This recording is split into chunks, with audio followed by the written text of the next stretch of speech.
The great Joe Louis, the heavyweight champion of the mid-1900s, was facing a difficult test with another heavyweight contender and made the comment, he can run, but he can't hide. Well, today we're going to use that in the legislative arena.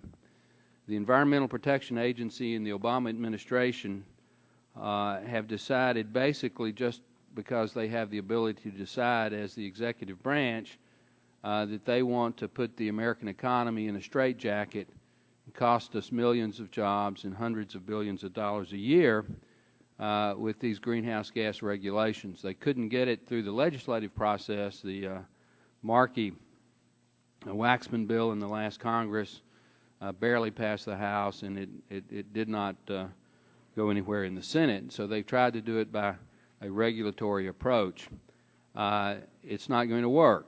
Chairman Upton, Subcommittee Chairman Whitfield have introduced this draft legislation, and I fully expect in the next month or two that it's going to pass the subcommittee and the full committee. So today we're going to start that legislative process. I am going to put into the record some comments from one of the EPA officials who had the authority at the time to take a look at the proposed endangerment finding, and I'm going to read from the executive summary one sentence and then yield back the balance of Mr. Upton's time. It says, in many cases, the most important arguments are based not on multi-million-dollar research efforts, but by simple observation of available data, which has surprisingly received so little scrutiny.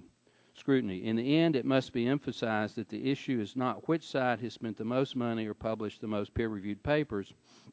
The issue is whether the greenhouse gas CO2 hypothesis meets the ultimate scientific test, conformance with real-world data. What these comments show is that this is, in this case, the ultimate test. The hypothesis fails.